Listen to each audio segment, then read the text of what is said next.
O Portugal! O Portugal! Sim! Boa tarde. Boa tarde! Boa tarde! Tudo bem? Si, le pastéis de Belém!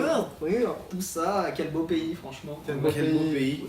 C'est quand même les champions d'Europe en titre. Ouais, et il faudrait peut-être en parler. Voilà, Et merci donc, Eder aussi. c'est quand même le premier gros morceau de nos vidéos là. C'est vrai, on arrive sur les gros mastodontes là. Vrai team. C'est parti.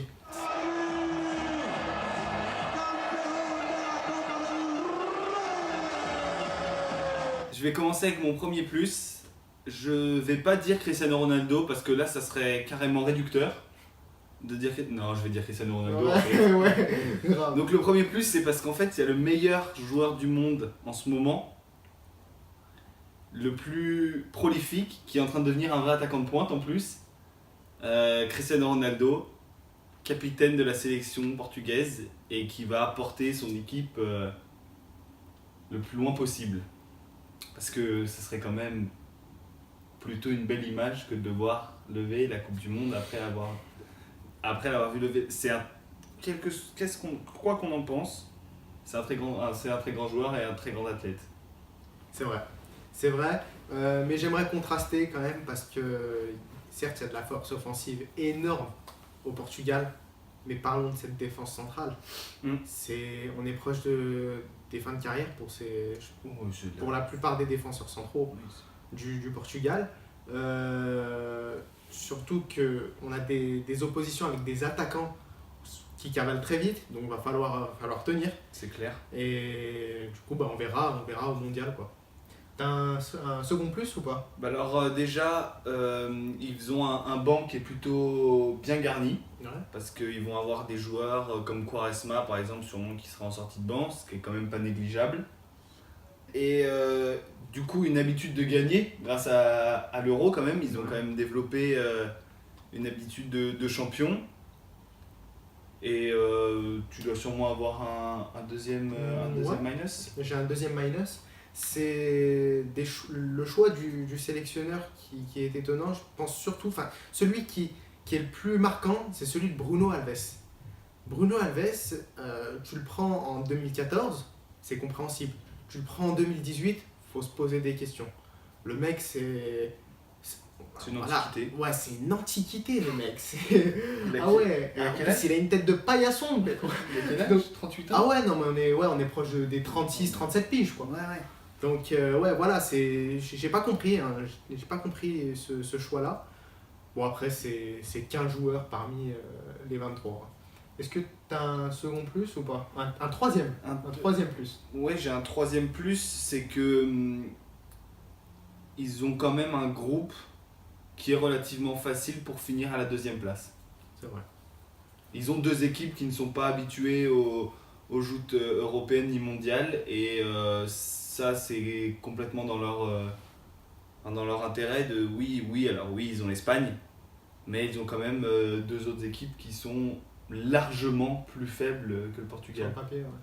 Sur le papier, ouais. Sur le papier en tout cas. Ouais. Dernier minus pour ma part, c'est la dynamique du Portugal. Alors on connaît l'équipe de Cristiano Ronaldo qui a roulé sur le monde entier, ils ont marché sur tout le monde, que ce soit en 2016 et en 2017, mais en 2018 ça va beaucoup moins bien, ça enchaîne beaucoup moins les victoires consécutives en fait. Ils ont été en dedans contre les Pays-Bas récemment, donc voilà, pareil pour la Tunisie il y a quelques jours. Ouais, va falloir se relancer et rapidement. Ouais.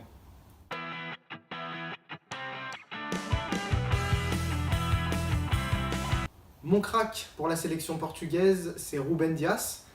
C'est le seul défenseur central plutôt jeune par rapport aux autres défenseurs centraux sélectionnés.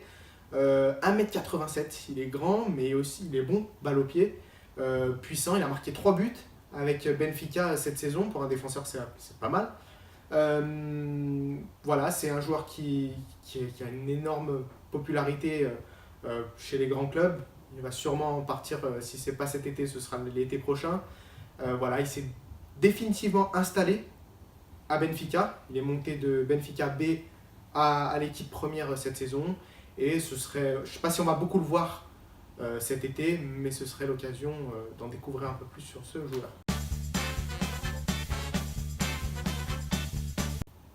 Ok les amis, hoje vamos apresentar o 11 inicial do Seleção de Portugal. Je sais pas si c'était ça, mais vas-y, on fait avec. C'est parti, 4-2-2-2 pour cette sélection. Je vais vous décrire ça maintenant. Alors, au cage, on retrouve le bad gun sur Monsieur Lopez, avec ensuite, en latéral gauche, Rafael Guerreiro, puis Fonte, Pepe et Cédric Soares. Alors, comme on l'a dit, cette défense, elle va pas être ultra performante de par ce problème de charnière centrale déjà, qui est plus du temps des momifications, parce que là on est sur du 34 et 35 ans. Ensuite, pour le double pivot, on va retrouver William Carvalho du Sporting, ainsi que Adrien Silva de Leicester. Ensuite, on va retrouver Bernardo Silva et Gelson Martins.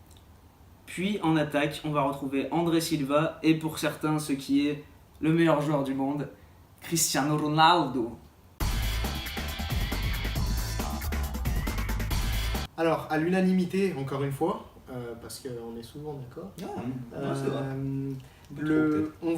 on voit le Portugal finir deuxième du groupe B. Voilà, avec de la maîtrise, hein, encore une fois. Qu'est-ce que vous voyez, vous, Il y a juste pour la en fait une sélection qui doit être un peu meilleure qu'elle, qu'on verra dans d'autres vidéos, on vous Voilà. expliquera pourquoi, éventuellement. Mais en tout cas, je pense qu'ils n'auront aucun problème à se sortir de cette phase de poule. Voilà pour la sélection du Portugal, on va se retrouver dès demain, midi et 18h pour la fin du groupe B.